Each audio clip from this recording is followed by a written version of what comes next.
자, 오늘 우리 그 말씀께 주시는 하나님의 말씀 한번 보겠습니다. 잠언 8장 22절부터 31절까지 말씀입니다. 네. 잠언 8장 22절부터 31절까지 말씀 함께 보겠습니다. 이 말씀으로 하나님이 예수님을 낳으셨다는 뜻은 이란 제목으로 하나님 말씀 나눌게요. 제가 읽겠습니다. 잠언 8장 22절부터 31절 말씀. 여호와께서 그 조화의 시작 곧 태초에 일하시기 전에 나를 가지셨으며 만세 전부터 태초부터 땅이 생기기 전부터 내가 세움을 받았나니 아직 바다가 생기지 아니하였고 큰 샘들이 있기 전에 내가 이미 났으며 산이 세워지기 전에 언덕이 생기기 전에 내가 이미 났으니 하나님이 아직 땅도 들도 세상 진토의 근원도 짓지 아니하셨을 때에라. 그가 하늘을 지으시며 궁창을 해면에 두르실 때에 내가 거기 있었고 그가 위로 구름 하늘을 견고하게 하시며 바다의 샘들을 힘있게 하시며 바다의 한계를 정하여 물이 명령을 거스르지 못하게 하시며 또 땅의 기초를 정하실 때에 내가 그 곁에 있어서 창조자가 되어 날마다 그의 기뻐하신 바가 되었으며 항상 그 앞에서 즐거워하였으며 사람이 거처할 땅에서 즐거워하며 인자들을 기뻐하였느니라. 아멘. 이 말씀 우리가 잘 아는 말씀인데 이 말씀도 사실은 상당히 오해를 많이 일으키고 있고 예수님이 피조물이다 이렇게 주장하게 만든 그 이단들이 말씀의 근거로 삼은 그런 말씀 중에 하나입니다. 여러분들 가운데도 이 말씀을 또 나름대로 오해하고 있는 분들이 많이 있을 겁니다. 오늘 그 오해를 우리가 풀면서 우리 신앙생활과 어떻게 연관되는지 그런 적용까지 우리가 함께 한번 생각해 보겠습니다. 여러분 아까 우리가 본 영상에 보좌가 나왔는데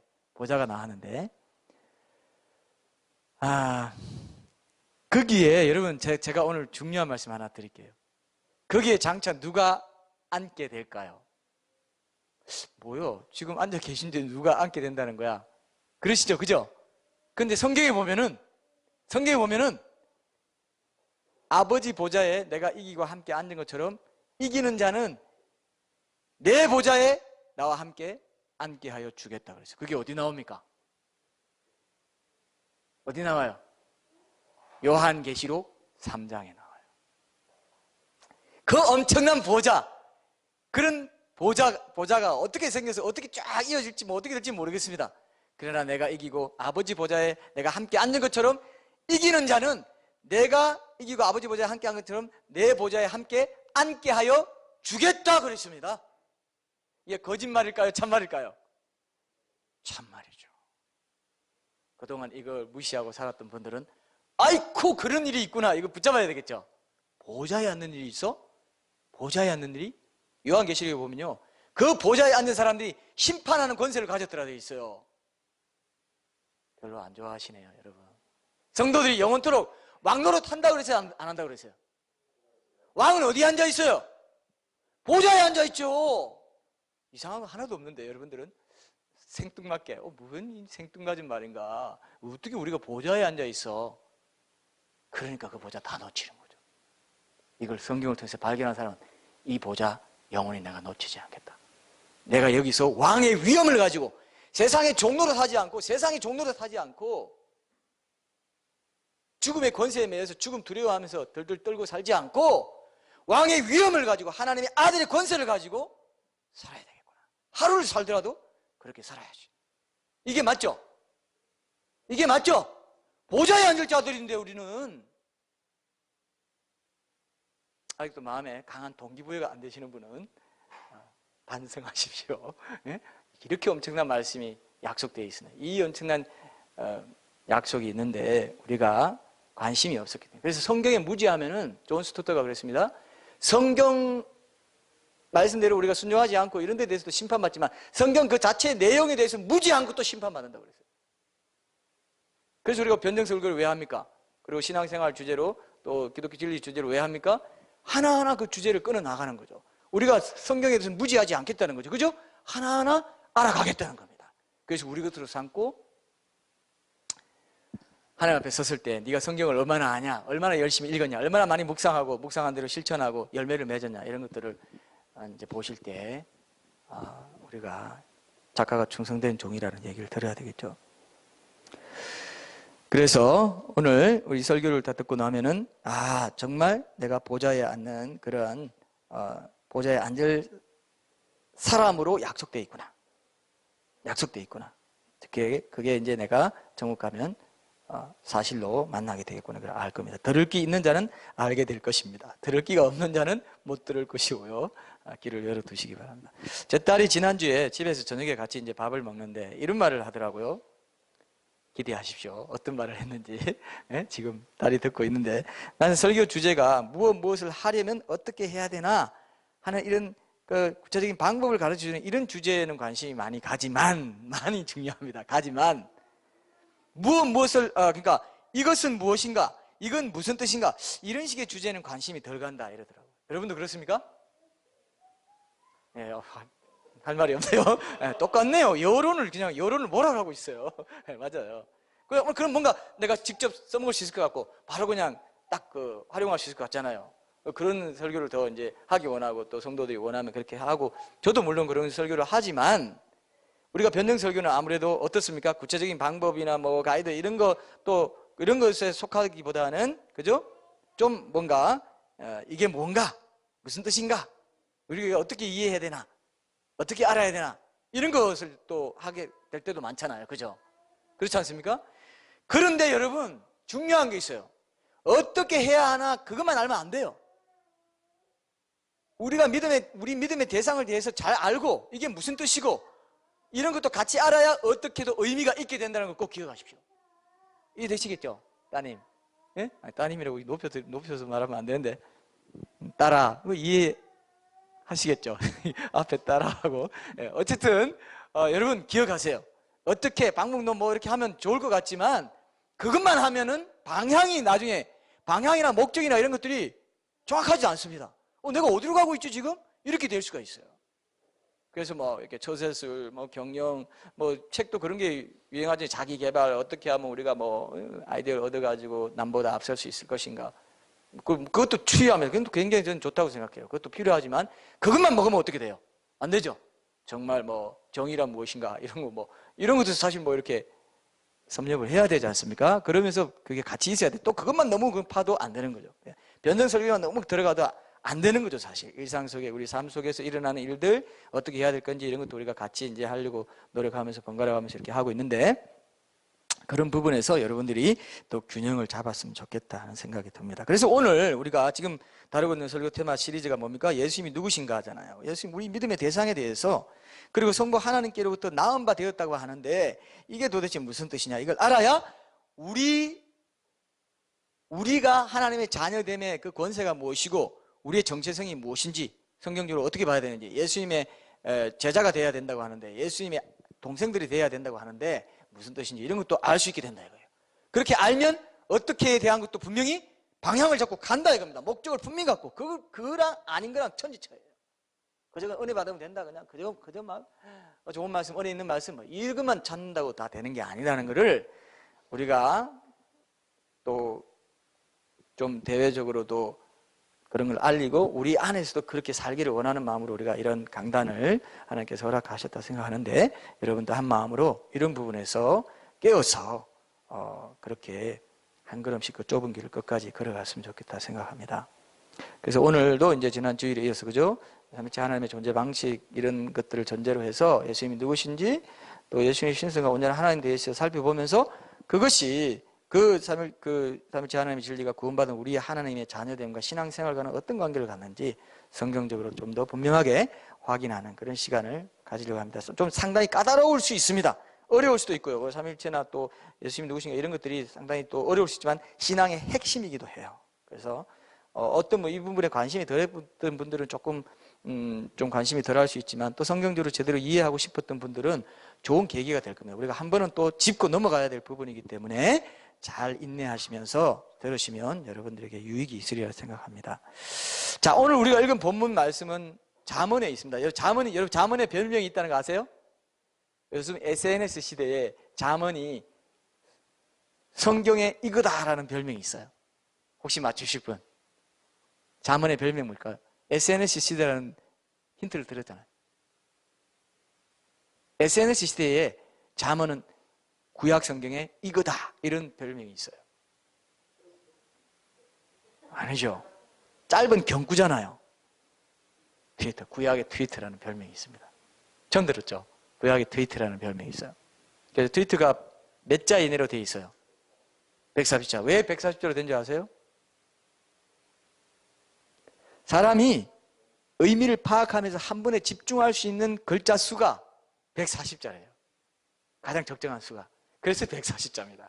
그래서 제가 제 트윗을 하면서 이제 140자 먼저 했고, 그 다음에 페이스북은 한 몇 개월 뒤에 했기 때문에 그 트위터에 올리던 글 그 형태로 지금도 제가 페이스북에 계속 짧은 글을 올리고 있어요.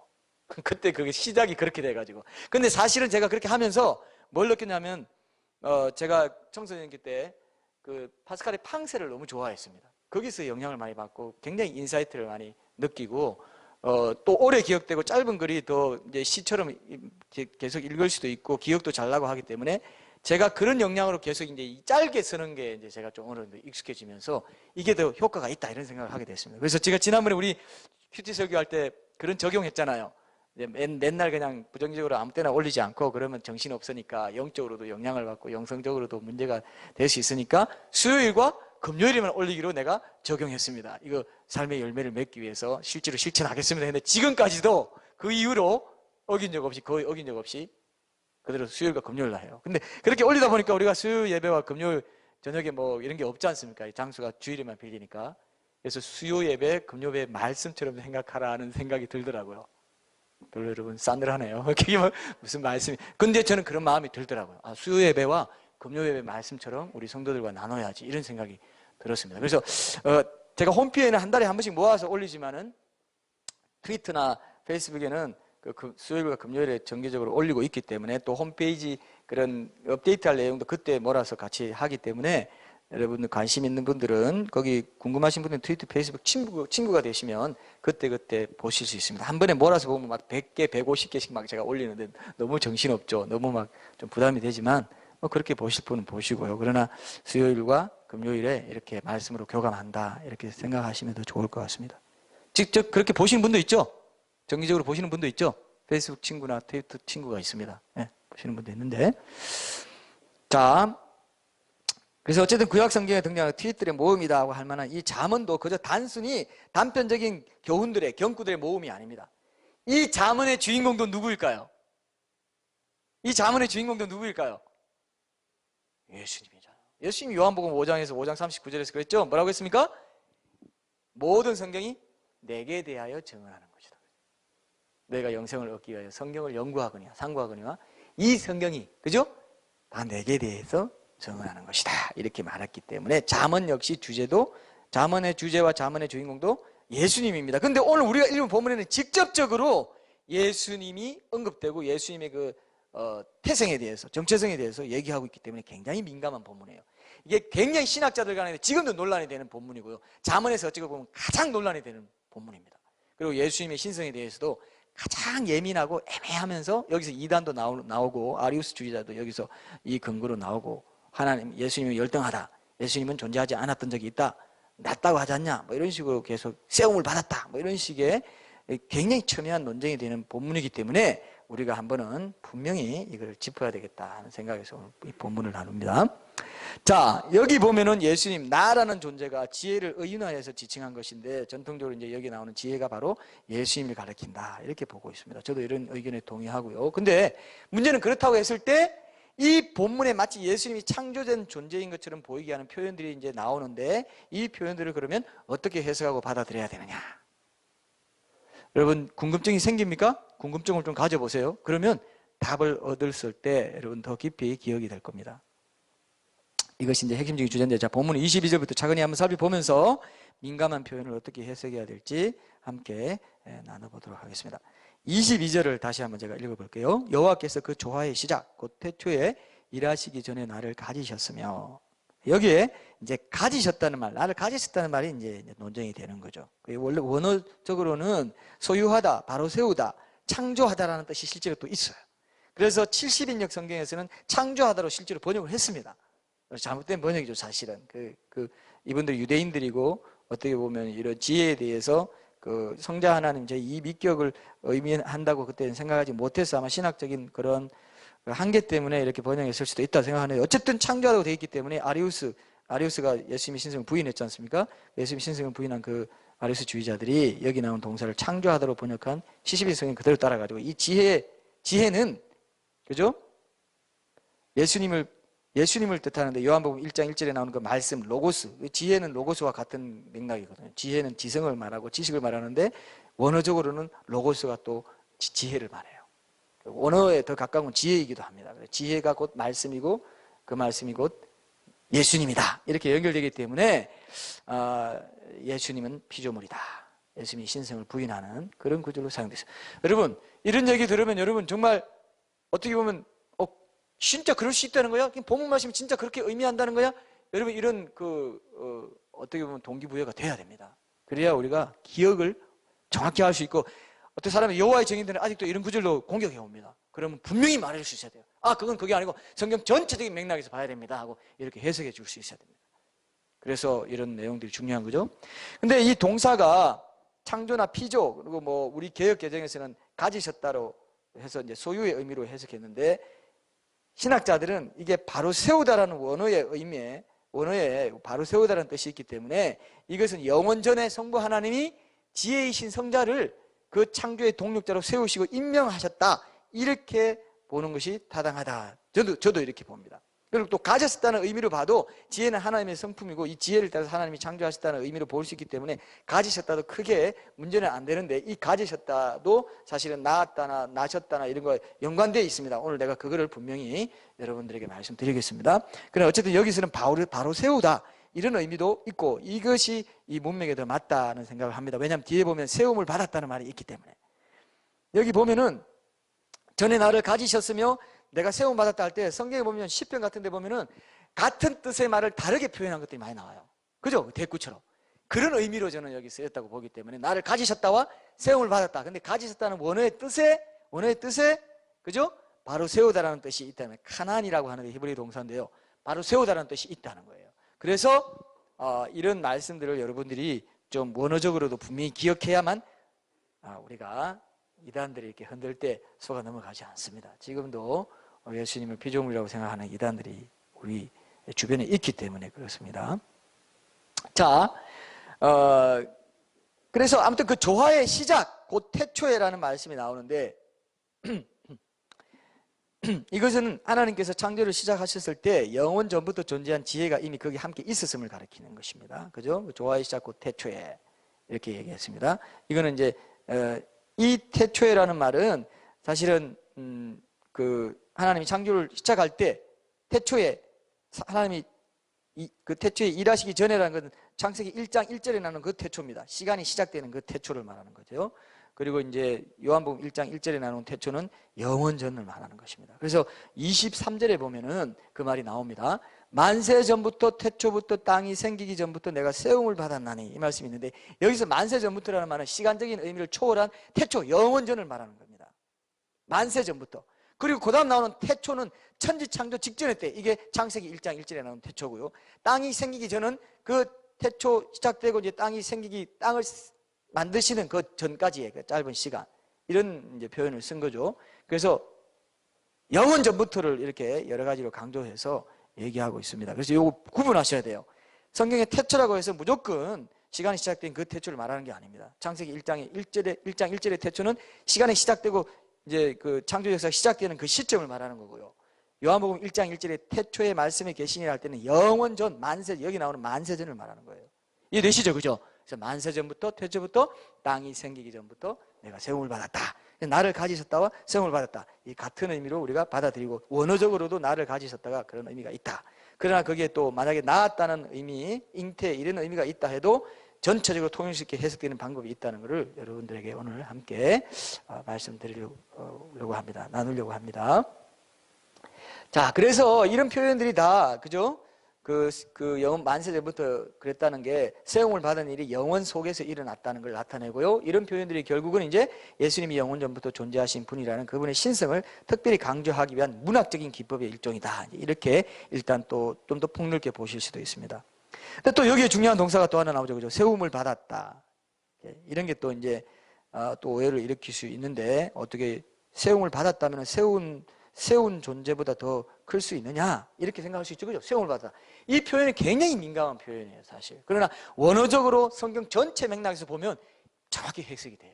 그렇게 해석해야 우리가 한 구절 가지고 이단이 안 되는 거예요. 한 구절만 집중하면 이단이 돼버립니다. 자, 그래서 자 보세요.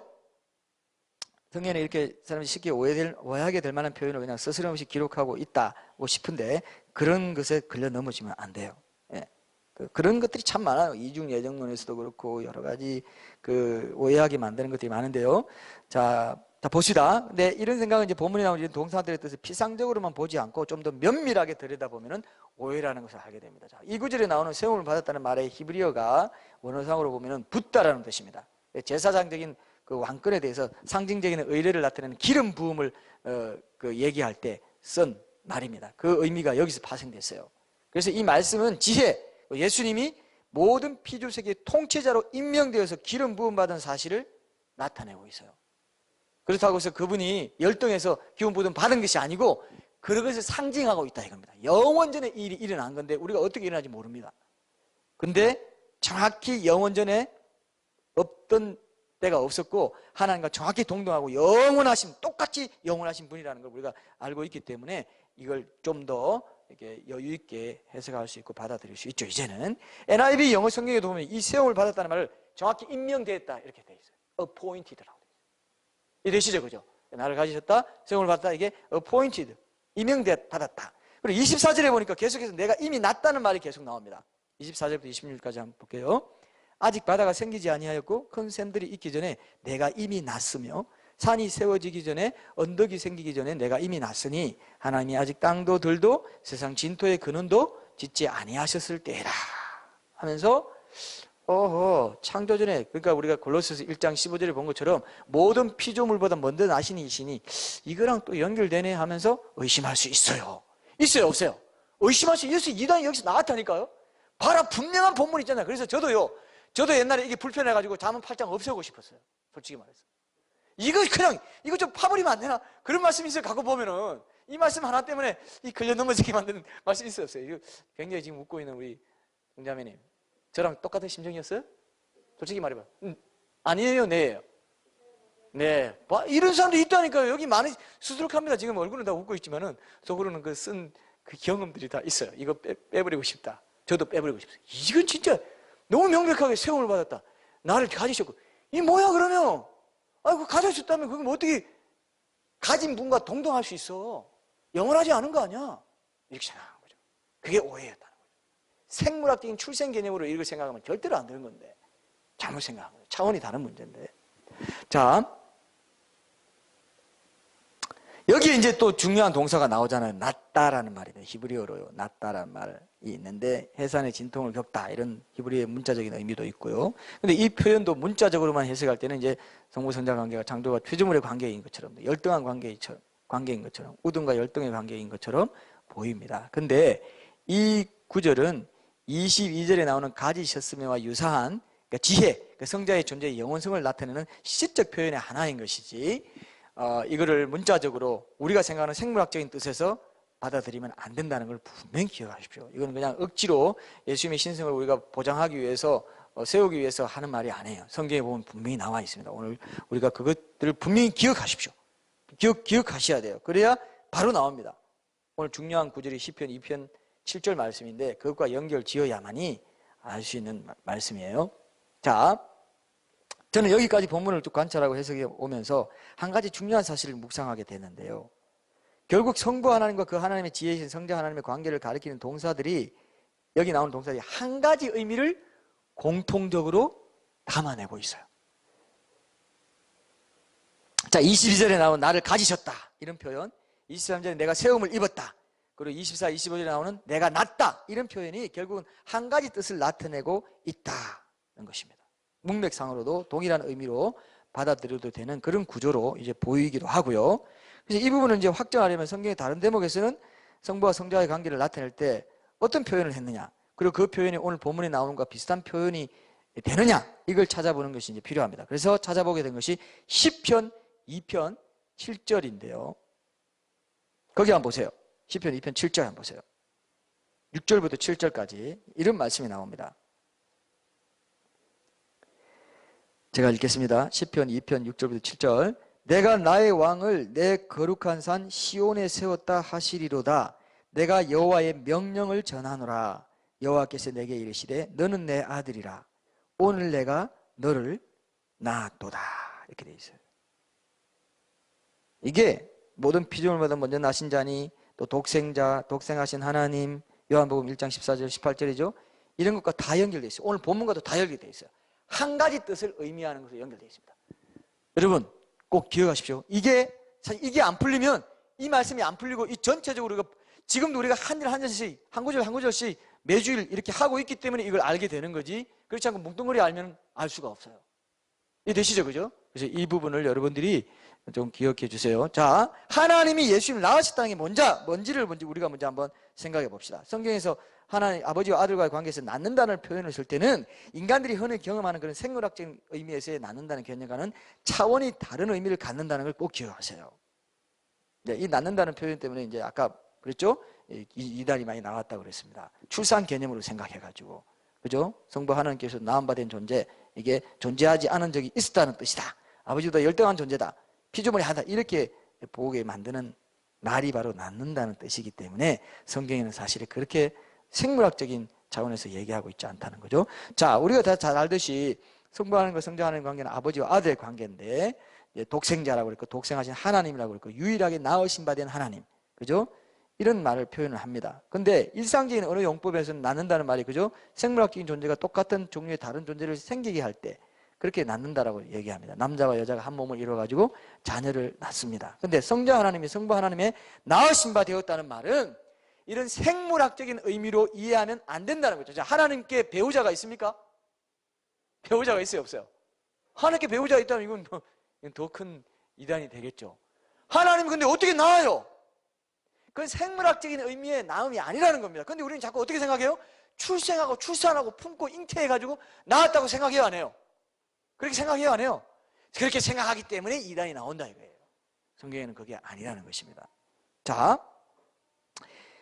그래서 아까 우리가 읽은 시편 2편 6절부터 7절까지 말씀인데, 이게 뭐냐면 내가 여호와의 명령을 전하노라 그랬죠. 이건요, 이 여호와의 명령은 다윗 언약에 따른 왕의 그 위임식에 대한 것입니다. 여호와의 명령은 다윗 언약을 말하는 거죠. 그 명령에 따라서 왕의 위임식을 보여주는 장면인데, 이건 실제로 다윗이 왕이 되었을 때 하나님께서 그와의 관계를 아버지와 아들의 관계로 묘사하는 실제 장면입니다.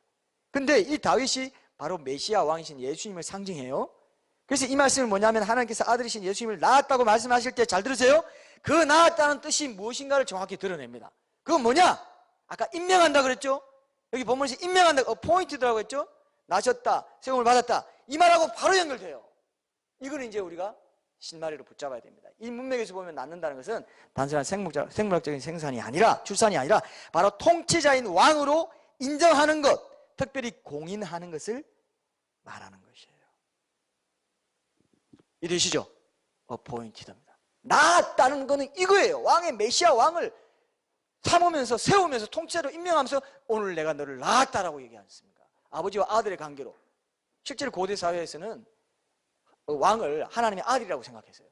그래서 로마 황제도 어떻게 했습니까? 천자라고 했죠. 하나님의 아들. 그게 다 사실은 연관이 좀 있어요. 그러나 이제 희미하게 아는 거죠. 이렇게 알지 못하면 이제 사람들이 이제 항시 아예 잘 모르는 사람은 이단에 안 빠지는데, 어중간하게 아는 사람들이 이단에 빠지는 거 알죠? 잘못 알거나. 그래서 또 미지근한 사람은 이단에 빠져요, 안 빠져요? 항시 열심히 있는데 삐뚤어진 열심을 가진 자들이 이단에 빠져요. 그럼 좀 무지하고 미지근한 신앙이 안전하겠네 생각하면 돼요, 안 돼요? 그 무지에 대해서 심판하신다 했잖아요. 자, 그래서 잠언 8장 23절이 이제 여기서 풀리게 됐습니다. 예수님이 모든 피조의 세계의 통치자로 세움을 입었다, 임명됐다, 영어로 appointed 되었다, 이 맥락과 정확히 궤를 같이 하는 말씀이 시편 2편 6절에서 7절에 있기 때문에, 그래서 모든 피조물보다 먼저 나신 자라든지 독생자라든지 이런 것들이 다 생물학적인 의미에서의 출산이 아니고 특별한 위치, 권세 이런 맥락에서 이해할 때 제대로 이해할 수 있게 되는 거죠. 그래서 성경은 여러분 신학적인 책입니다. 어떤 내용도 전체 주제의 그 맥락 속에서 연관 없이 그냥 기록되어 있는 게 없어요. 이런 책은 없습니다. 어떤 내용도 다 연결이 되어 있어요. 동사를 찾아본다든지. 그럼 우리가 어떤 설교를 할 때, 강해 설교를 준비할 때 어떤 단어를 하나 발견하잖아요. 그럼 이 단어가 다른 본문에 어떻게 쓰였는지, 성경 전체적으로는 어떤 뜻을 갖는지 이걸 다 찾아야만이 그 뜻이 밝혀진단 말이에요. 이해되시죠? 그래서 하나님의 책인 거예요. 성령님이 영적으로 모든 기자들을 감동시켜서 기록하게 하셨다 이겁니다. 믿을 수 있어요, 없어요? 믿을 수 있다는 겁니다. 그래서 말씀이 말씀을 해석한다는 게 이런 겁니다. 그 신학적인 책이라는 것을 여기서도 확인할 수 있다 이겁니다. 독생자도 only begotten son이라고 해서 홀로 낳으신 바 된 아들이라는 뜻이 있지만 이것도 출생의 개념이 아니라는 것을 우리가 기억하시고요. 모노게네스는 원래는 장자권을 가진 그런 개념이 있고요. 유일한 하나님이 예수님이 하나님과 유일한 관계에 있다는 것, 유일한 위치에 있다는 것, 유일한 권세자로 있다는 것, 주권자로 있다는 것을 얘기하고 있습니다. 통치자로 인정받고 있다는 것, 이런 뜻을 갖고 있어요. 이 독생자라는 말, 모노게네스라고 하는데 한 가지 종류 유일한 아들이라는 뜻도 있고요. 그래서 성부 하나님과 동일한 신성과 영광을 지니고 계신다는 것을 말해주는 단어이지 장자 상수권의 의미로도 사용된다 그랬죠. 예수님이 아들로서의 유일하게 갖고 있는 그 유일한 지위와 가치와 권세를 나타내는 단어라고 생각해야지. only begotten son, 아버지 품속에 있는 독생하신 하나님, 아버지 품속에 있는 독생하신 하나님? 이게 뭐야? 그러니까 열등한 거 아니야? 이렇게 생각한단 말이에요. 수많은 사람들이 이걸 묻습니다. 많은 사람들이 이걸 물어요. 여러분, 아버지 품속에 있다는 건요, 요한복음 1장 1절을 생각하면 돼요. 말씀이 하나님과 함께 있다고 했잖아요. 아버지와 아들의 친밀하고 독특하고 유일한 유대관계를 말하는 거지, 어떤 열동해서 아버지 품속에 있다가 뿅 하고 언제 영원전에 어느 시점에 나타났기 때문에 존재하지 않은 적이 있다, 이게 아니라는 거죠. 이해되시죠? 절대 생물학적인 출산의 의미, 출생의 의미로 이해하면은 이 말씀은 여러분들이 온전히 이해할 수 없습니다.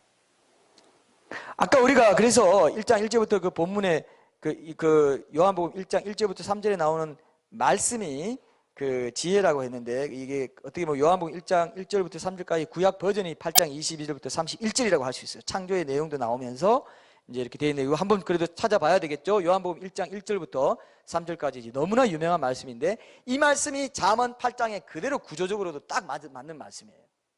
그래서 우리가 이 말씀을, 이 지혜를 예수님이라고 생각할 수 있는 겁니다. 자, 제가 한번 읽어볼게요. 요한복음 1장 1절부터 3절까지 말씀입니다.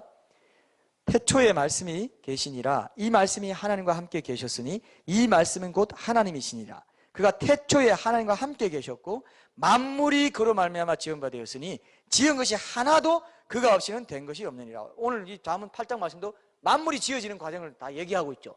그리고 지혜가 함께 있었죠. 그리고 창조자가 되어서 내가 그때 창조자 되어서 그 현장에 있었다, 이렇게 얘기합니다. 그래서 요한복음 1장 1절부터 3절까지를 정확히 드러내 보여주는 말씀입니다. 이게 거의 왕의 위임식에 빵빠레를 울리는 그런 울음 같아요. 좋습니다. 괜찮은데요? 네. 그래서 하나님의 말씀이 성자 하나님이 창조자가 돼가지고 창조 사역을 어떻게 이루셨는지를 보여주는 그런 말씀인데, 바로 잠언 8장 말씀하고 연결되죠. 그래서 지혜로 등장하는, 잠언 8장의 지혜로 등장하는 예수님이 요한복음 1장에서도 말씀으로 등장하는 바로 그분이다. 성경에서 지혜와 말씀을 동일한 것을 묘사하고 있습니다. 아까 제가 그랬죠. 지혜는 지성이나 지식을 뜻하는 것이라고 했죠. 헬라어 로고스의 의미에 더 가깝습니다. 여러분, 어떤 사람을 지성적이라고 한다면 그 사람은 어떤 사람일까요? 지성적이다. 저 사람 참 지성적이야. 어떤 사람일까요? 이성적인? 그건 너무 한 대만 받고 쉽게 가려고 하셨습니다. 또 뭐 있어요? 지성적이다 하면요, 중요하거든요. 이게 뭐냐면은 논리적이다, 이런 뜻이 있어요. 그래서 창조된 만물에 보면 논리가 있어요, 없어요? 우리 손을, 그죠? 우리 잘 드는 예가 있죠? 말씀을 지었다는 건 지성, 논리가 있다는 거죠. 손이라는 것은 이렇게 지을 수 있도록 하기 위해서 이 직각으로 되어 있다고 제가 여러 번 말했죠? 우리 몸도 다 밥 먹고 이렇게 다 내려가서 뒤로 벌어질 수 있도록 다 논리적으로 구성되어 있습니다. 그게 지혜로 지었다는 거예요. 지혜로. 지혜. 그게 말씀입니다. 말씀이 또 법칙을 뜻하는 거예요. 말씀이라는 것은 뭐 말도 안 되는 건 논리가 아니면 말이 아니라고 하듯이 그건 여러분 잘 아시죠. 그래서 실제로 성경에도 보면 하나님께서 지혜로 만물을 지으셨다고 표현하시고요, 말씀으로 만물을 지으셨다고 표현하세요. 시편 33편 6절부터 9절까지 한번 읽어보겠습니다. 제가 페이지를 가르쳐 드려야 되는데 오늘 제가 준비 못했네요. 다음에는 또 페이지를 말씀드리기도 하고 그렇게 하겠습니다. 좀 어려운 뭐 좀 구약을 찾는다거나 빨리 찾을 수 있도록 제가 좀 더 도와드릴게요. 죄송합니다. 시편 33편 6절부터 9절까지 한번 읽어보겠습니다. 여호와의 말씀으로 하늘이 지음이 되었으며 그 만상을 그의 입 기운으로 이루었도다. 그가 바닷물을 모아 무더기같이 쌓으시며 깊은 물을 곳간에 두시도다. 온 땅은 여호와를 두려워하며 세상의 모든 거민들은 그를 경외할지어다. 그가 말씀하심에 이루어졌으며 명령하심에 견고히 섰도다. 여기 보면 하나님께서 말씀으로 하늘과 바다와 만상을 이루었다고 말씀하세요. 근데 잠언 3장 19절, 오늘 본문에 있는 3장으로 한번 가보세요. 잠언 3장 19절에서 20절까지에 보면은 동일한 창조 사역의 문맥에서 이 말씀이 정확히 지혜로 대치되어 있어요. 여호와께서는 지혜로 땅에 틀을 놓으셨으며 명철로 하늘을 견고히 세우셨고 그의 지식으로 깊은 바다를 갈라지게 하셨으며 공중에서 이슬이 내리게 하셨네. 이게 다 법칙입니다. 비가 내리는 거, 구름이 물을 안고 있다가 뭐 비를 뿌린다든지 이 모든 게 하나님의 지식, 지혜, 지성, 말씀으로 되어 있는 거예요. 말씀으로. 그래서 피조물을 가만히 관찰해 보면 이 지혜, 지성과 논리, 질서를 가지고 있기 때문에 하나님의 지혜를 우리가 볼 수 있어요. 오묘한 질서와 법칙이 담겨 있어요. 여러분 그걸 보십니까? 만물 보면 봐요, 안 봐요? 야, 그 참 누가 지었는지 모르겠지만 지혜롭네. 이렇게 안 돼요, 돼요? 되잖아요. 되잖아요. 진화론은 왜 가짜입니까? 지혜가 없어요. 지성, 지식, 진리, 논리가 없어요. 그냥 우연히 됐다가 꼬물꼬물하다가 뭐 됐다고 그러고 시간만 그냥 무한히 몇 억 년 지나면 된다고 하니까 진화론은 논리적이지 않기 때문에 인격적이지도 않다. 이렇게 봅니다. 인격지자. 인격이란 뭐냐면 지성, 감정, 의지거든요. 그래서 하나님이 인격적으로 이 온 우주 만물을 만드셨기 때문에 하나님의 형상을 가진, 하나님의 형상인 그 지성, 감정, 의지를 그대로 가진 우리도 인격적으로 그걸 이해하고, 이야, 하나님의 창조가 이렇게 엄청나구나. 그 하나님께 감탄하고 하나님을 경외하고 예배할 수 있는 존재로 우리를 지으신 거예요. 동물들은 그걸 알까요, 모를까요? 동물들은 하나님의 형상으로 지어졌어요, 안 지어졌어요? 안 지어졌어요. 지성, 감정, 의지가 없는 거예요. 우리는 있기 때문에 와, 이렇게 엄청나게 교묘하게가 아니고 뭐죠? 오묘하게 지으실 수가 있나? 와, 하나님이 경배받으시려고 우리를 하나님의 형상으로 지은 거예요. 인격을 갖춰 지성, 감정, 의지를 갖도록 그렇게 만드는 이유가 뭐냐? 예배자로 삼으시려고. 내가 이렇게 위대한 존재야. 너 알아볼 수 있지? 감탄이 안 돼? 감탄 안 하는 존재는 어떻게 됩니까? 나중에 영원히 분리돼 버리죠. 어떻게 이런 위대한 것을 보면서도 나를 경배할 생각을 못하니? 그게 안 믿는 사람입니다. 하나님의 형상을 가지고 있으면서도, 그죠? 지성, 의지, 감정을 다 가지고 있고 하나님의 그 지혜로 지어진 것을 볼 수 있는 건 내가 똑같은 지혜를 가지고 있어야 그걸 감지할 수 있기 때문에 우리를 그렇게 지으신 거예요. 동물은 그렇게 안 지었습니다. 그죠? 동물은 천국 가는 게 아니죠. 그냥 죽으면 없어집니다. 하나님의 형상이 지어졌기 때문에 사람은 죽어도 지옥에서 영원히 살게 돼 있어요. 그만큼 하나님의 형상은 큰 엄청난 축복이지만 책임이 주어지는, 자유를 주신 만큼 책임을 주신 것입니다. 그렇게 스스로 사랑하고 스스로 감복해서 예배하고, 하나님 이렇게 위대하셨습니까? 그리고 나를 위해서, 그 위대하신 분이 나를 위해서 십자가에 달려 죽으시기 위해서 인간으로 오신 분이 바로 그 하나님이십니까? 스스로 사랑을 고백하고 나아오길 원하셨죠. 그죠? 책임과 자유입니다. 이게 이제 참 중요한 거죠. 그래서 여러분들 꼭 기억하십시오. 시편 119편 89절에 보면요, 이런 말씀이에요. 여호와여, 주의 말씀을 영원히 하늘에 굳게, 주의 말씀은 영원히 하늘에 굳게 섰사오며, 우주의 모든 운행 과정이나 법칙이 말씀으로 딱 굳게 섰다 이거예요. 그게 지혜입니다. 지성입니다. 논리입니다. 법칙입니다. 그죠? 그 법칙대로 하루 24시간 돌아가죠. 365일 되죠. 이 모든 오묘한 것들을 보면서 창조주 하나님은 없을 수가 없다. 이렇게 돼야 이제 하나님을 경외하는 예배자가 되는 것인데, 그게 전도입니다.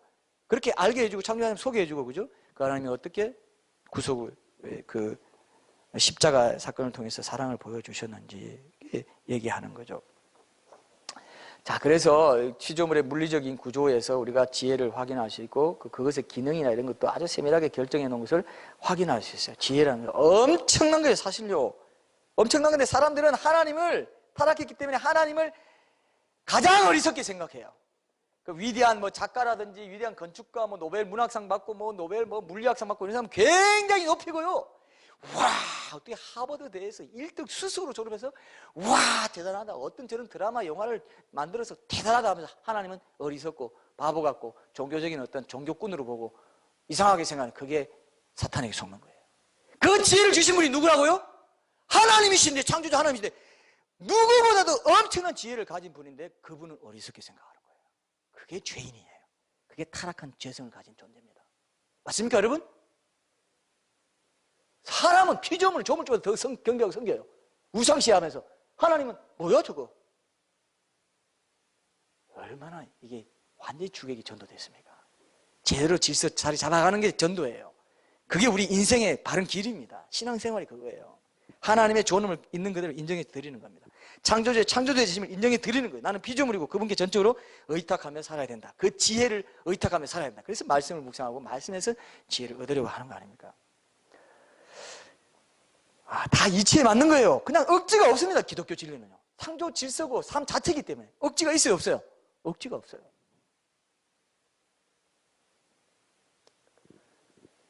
자, 근데 그 지혜가 바로 예수님이시다 이겁니다. 예수님이시다. 그래서 사도 바울의 서신서에도 보면 예수님이 곧 하나님의 지혜라는 말씀이 많이 있는데요.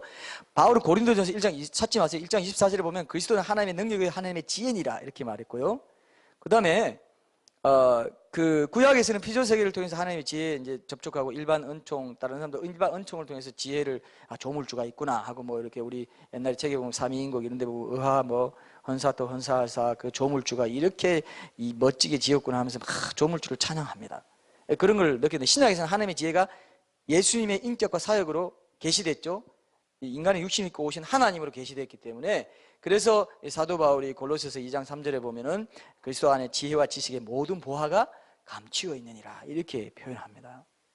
그래서 예수님이 하나님의 지혜라는 거 여러분 분명히 아실 수 있죠. 근데 바로 그 예수님을 구주로 영접하게 되면 우리 또한 하나님의 자녀가 된다는 것이 성경의 약속인데 이것을 그럼 우리가 어떻게 받아들여야 되겠는가? 이걸 이제 우리가 결론적으로 살펴보고 마치겠습니다. 자, 예수님이 하나님의 독생자라는 것과 일단 이것은 다른 차원이에요.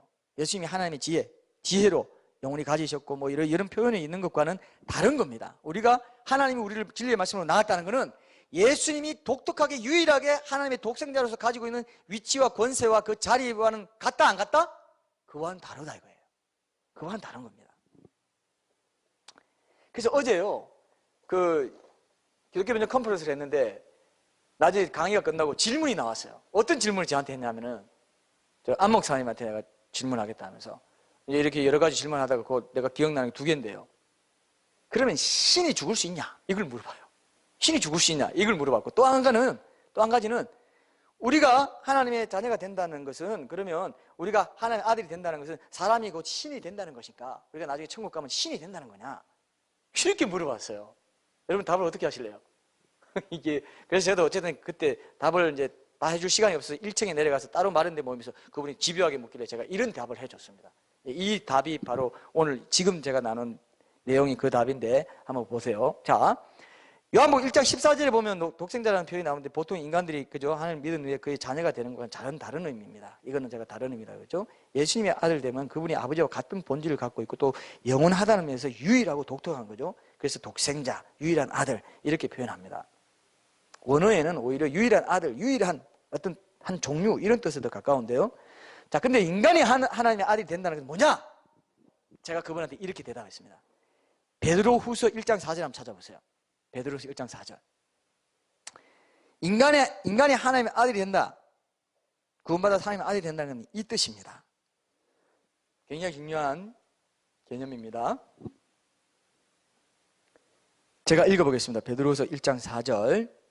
인간이 하나님의 아들이 된다는 것은 그 하나님의 성품, 그 본성에 참여하는 것을 말해요. 이로써 그 보배롭고 지극히 큰 약속을 우리에게 주사 이 약속으로 말미암아 너희가 정욕 때문에 세상에서 썩어질 것을 피하여 신성한 성품에 참여하는 자가 되게 하려 하셨느니라. 구원의 약속입니다. 구원의 약속을 받았는데 그게 뭐냐? 신성한 성품에 참여하는 자가 되게 하려 하신 것이다. 구원의 약속을 주신 거, 우리를 구원하신 것은. 이 신성한 성품은 이전 개역 성경에 보면은 신의 성품이라고 번역되어 있어요. 신의 성품. 기억나시죠?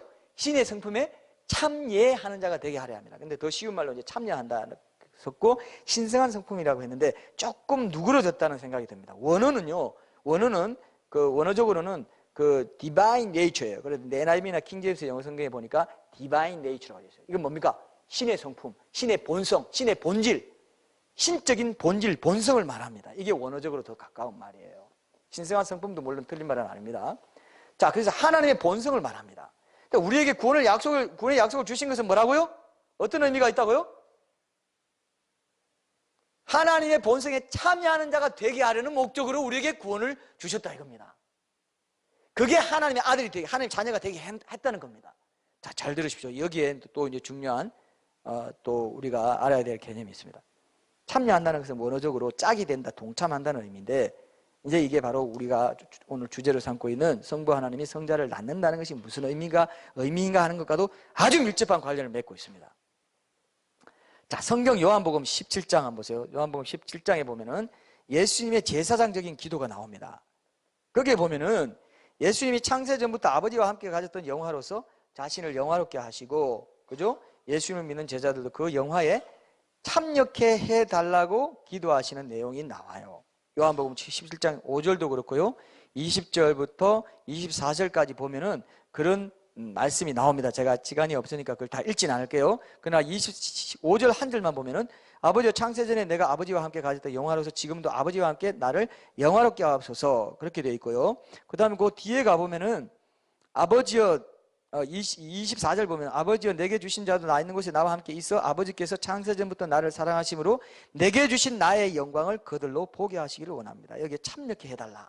영원한 영생, 우리가 구원을 받아서 영원한 영생에 천국에 가면은, 그죠? 천국에 들어간다는 것은 이러한 삼위일체 하나님의 영원하고도 영원한 교제 관계 가운데로 들어가게 된다는 것을 말하는 거예요. 그 영화를 우리를 초청하고 있습니다. 그 들어가게 해주십시오. 그들 보게 해주십시오. 누리게 해주십시오. 우리가 누렸던 그 영화를 누리게 해주십시오. 이 하나님의 본성으로서 우리가 누렸던 그 영화를, 그 영화로운 교제의 관계를 이들도, 제자들도, 믿는 자들도 누리게 해주십시오. 이렇게 말하고 있죠. 이해되십니까? 이게 구원이에요. 그 신의 성품에 참여하는 자가 된다는 게 이 뜻입니다. 성경이 연결되어 있지 않습니까? 구원이라는 게 죄와 타락으로 잃어버린 하나님과의 인격적인 관계를 회복하는 거잖아요. 그죠? 그것이 구원인데 그것이 완성되어 나타나게 되고 그 상태를 우리가 영원히 누리게 되는 게 천국이에요. 누리게 되는 곳이. 그러면 이러한 상태에 들어가는 것이 우리가 성부 하나님이나 성자 하나님처럼 신이 된다는 의미가 아니고, 그분이 이제 신이 되는 거냐 했기 때문에 신이 된다는 겁니까? 아닙니까? 신이 된다는 건 아닌 거예요.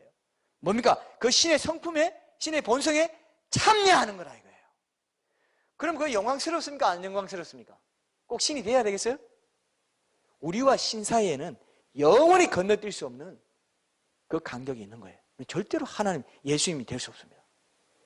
하나님, 예수님, 성령님처럼, 삼위일체 하나님처럼 그렇게 우리는 절대로 신이 될 수 없어요. 그러나 어떻게 된다고요? 하나님의 아들이 됐다는 건 뭐라고요? 그 신의 본성에 참여하는 거예요. 그 교제, 영광스러운 교제, 그 영화로운 교제 가운데 천국 가면 우리가 그것을 알 수 있게 됩니다. 그것이 구원받는 거라 이겁니다. 서로 사랑하시고 서로 기뻐하시고 영화로운 가운데 서로 교제하시는 바로 그 삼위일체 하나님의 본성의 관계 속에 참여한다 이겁니다. 이 땅에서도 그죠? 우리가 신앙생활 바로 하려면 천국의 삶의 방식을 지금 내 삶의 시구 공간에서부터 연습해 나가야 되잖아요. 성령의 열매를 맺고 예수님의 성품을 닮아가고 그 신성한 성품을 닮아가는 것, 제자의 삶을 사는 것, 그것이 영화로운 교제에 여기서부터 참여하는 삶이에요. 여러분 맞습니까? 그런 삶을 우리에게 본질적으로 주셨다는 것을 꼭 기억하십시오. 죄를 짓는 건 바로 그 친밀한 교제의 관계를, 그 영화로운 관계를 깨뜨리는 거잖아요. 그런 방식으로도 우리의 신앙생활을 조명해 볼 수 있습니다. 자, 그래서 하나님과 성부 하나님과 성자 하나님의 관계가 나음의 관계라는 걸 우리가 성경적으로 올바로 이해하게 되는 게 아까 제가 초반에 그랬죠. 우리 신앙생활을 어떻게 꾸려갈 것인가, 그거와도 관계가 있습니다. 어떻게만 알고 이 정의와 이 목적과 믿음의 대상이 뭔지 모르면 제대로 할 수 있어요, 없어요? 제대로 못한다. 방향이 엉뚱한 데 갈 수 있고 자기 영광, 세상적인 어떤 칭찬을 바라는 사역을 한다든지 여러 가지 된다는 거예요. 하나님이 뭘 원하시고 너는 이렇게 왕의 권세를 가지고 있고 아들을 임명했고 아들로 낳았다. 왕의 보좌가 너 기다리고 있어. 너는 왕의 위엄을 가지고 종으로 살지 마. 지금부터 연습해라. 그렇게 해서 어떻게가 다 나와야지 의미가 있지. 그죠? 방향이 분명해야죠. 자, 이게 우리가 참 추구하는 겁니다. 우리는 하나님처럼 되는 거. 하나님이 표준이 돼서 나를 닮아라. 내가 거룩하니 너희도 거룩하라 하는 거는 엄청나게 우리를 높여준 거예요. 그 영화로운 교제 관계에 우리를 초대하는 겁니다. 맞습니까, 여러분?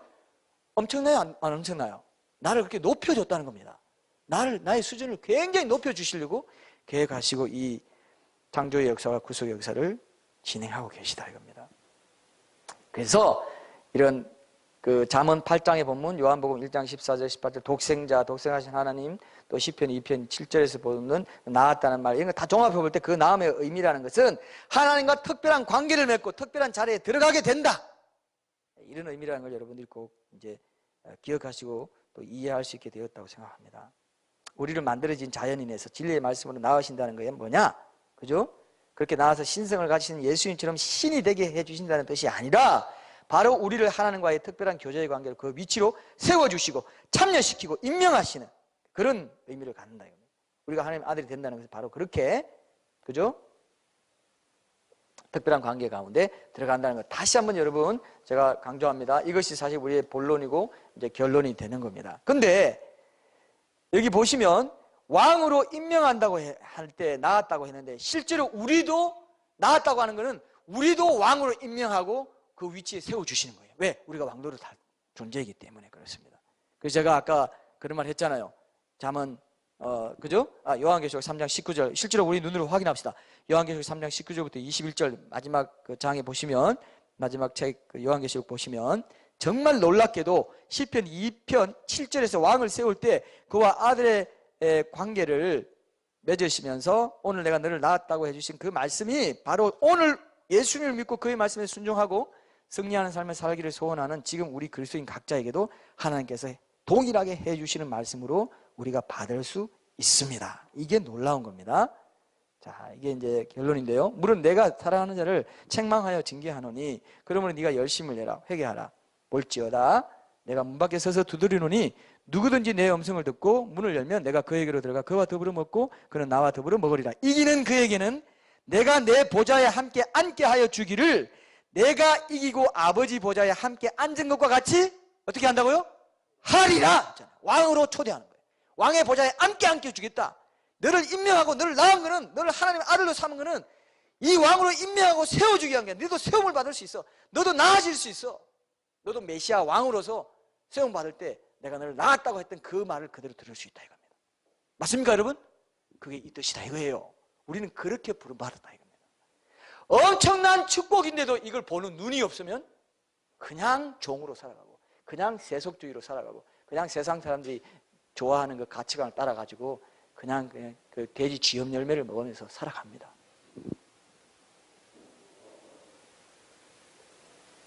우리가 서두에 영상을 봤지 않습니까? 제가 아까 뭐라 그랬어요? 거기에 누가 앉게 된다고 했습니까? 우리도 앉게 된다 했을 때 처음에는 굉장히 낯설었죠. 처음에는 무슨 생뚱맞은 소리 이단 아니야? 이렇게 생각했을 겁니다. 근데 예수님이 직접 말씀했어요 안 했어요? 했어요 안 했어요?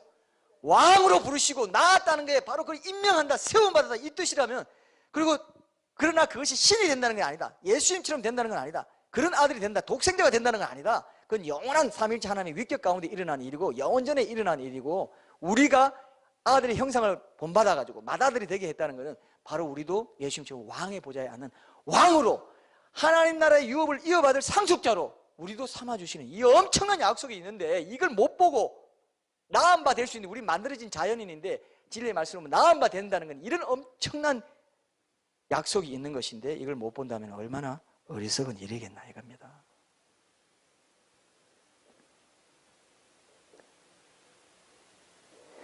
여러분 적용을 마지막으로 한번 합시다. 잠언 8장 34절 바로 그 뒤에 보세요. 누구든지 거기 보면 누구든지 내게 들으면 날마다 내 문 곁에서 기다리며 문설주 옆에서 기다리는 자는 복이 있다. 이게 지혜입니다. 이건 하나님의 말씀이에요.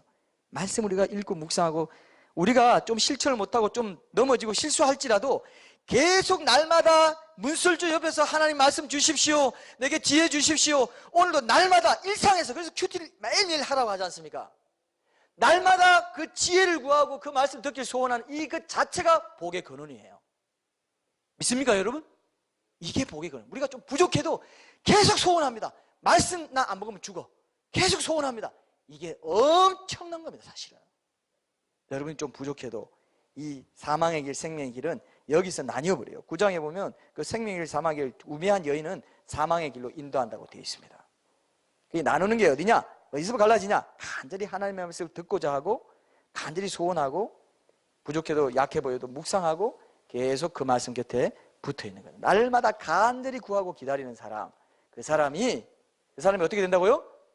영원한 그런 아들이 되는 복을 누리게 된다, 이것입니다. 여러분도 꼭 기억하시고, 오늘 우리가 지금 후반부는 안 했는데 그 말씀 읽고 이제 끝낼게요. 그 후반부에 한번 보세요. 후반부에 보시면 31절 27절부터 한번 읽어볼게요. 이거 읽고 끝낼게요. 자, 그가 하늘을 지으시며 궁창을 해면에 두실 때에 내가 거기 있었고, 그가 위로 구름 하늘을 견고하게 하시며 바다의 샘들을 힘있게 하시며 바다의 한계를 정하여 물이 명령을 거스르지 못하게 하시며 또 땅의 기초를 정하실 때에 내가 그 곁에 있어서 창조자가 되어 날마다 그의 기뻐하신 바가 되었으며 항상 그 앞에서 즐거워하였으며 사람이 거처할 땅에서 즐거워하며 인자들을 기뻐하였느니라. 저 이 말씀까지 읽으면서 제가 감동이 왔습니다.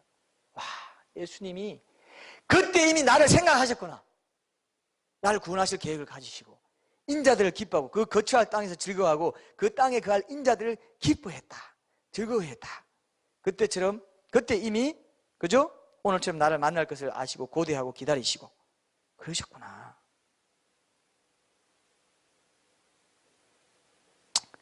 그런 생각을 했어요. 여러분도 그런 느낌이 좀 드십니까? 저는 그런 느낌을 가지면서 정말 이 예수님과 내가 동행할 수 있다는 것보다 더 큰 복은 없구나, 이런 생각을 했고, 오늘 우리가 분명히 나았다는 그 의미에 대해서 분명히 알았기 때문에 보좌와 관련해서도, 왕의 보좌와 관련해서도, 메시아의 그 위임식과 관련해서도 연결했기 때문에 여러분들이 다시는 세상의 종이 되지 않고 왕의 위엄을 가지고 하나님의 자녀로서의 권세를 발휘하면서 살아가는 그런 복된 성도들이 다 되시기 바랍니다.